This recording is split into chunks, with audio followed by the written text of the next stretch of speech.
This soft plastic tube is one of the most versatile baits on the market. Why? Because you can rig it so many different ways and fish it for largemouth bass, smallmouth bass, walleye, and even lake trout. So here's how you rig the soft plastic tube weedless. You start with a 4/0 or 3/0 wide gap offset hook like this. That's the offset, the bend right there, that's the key. And you shove it in the nose of the bait.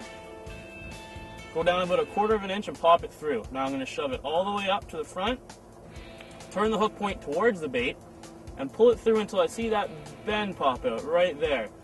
These spicy bites are really simple to rig. Basically, you just take the capsule and shove it right up the back of the tube.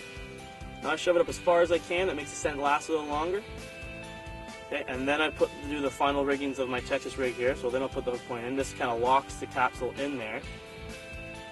And then once it's in, you need to puncture it. So I can feel it's right there. I'm going to use another hook. You can use a toothpick, anything with a sharp edge on it.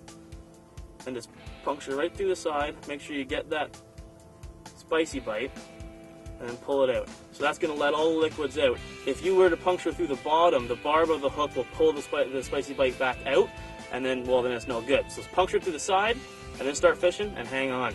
So sometimes I'll leave it just like this. There's no weight in there, and you can throw that right up tight to shore and work that all the way through lily pads, and bass will come out and grab it. You're basically using it as a topwater bait.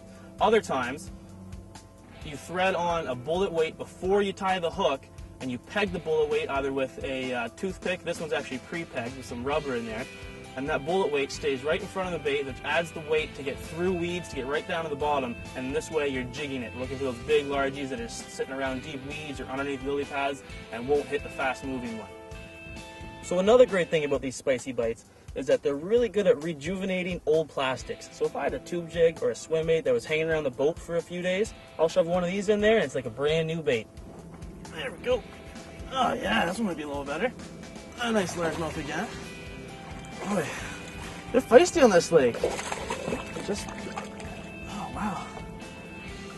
Hit like he's never seen a bait before. Oh, there we go. Quality fish, quality fish. I gotta tell you, those spicy bites, they're turning these fish on.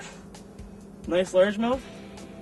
Dirty candy. Dirty candy's actually it's brown, but it's got a purple flare inside the tentacles there. I think that's just the best color I found around central Ontario here. So working well for me today.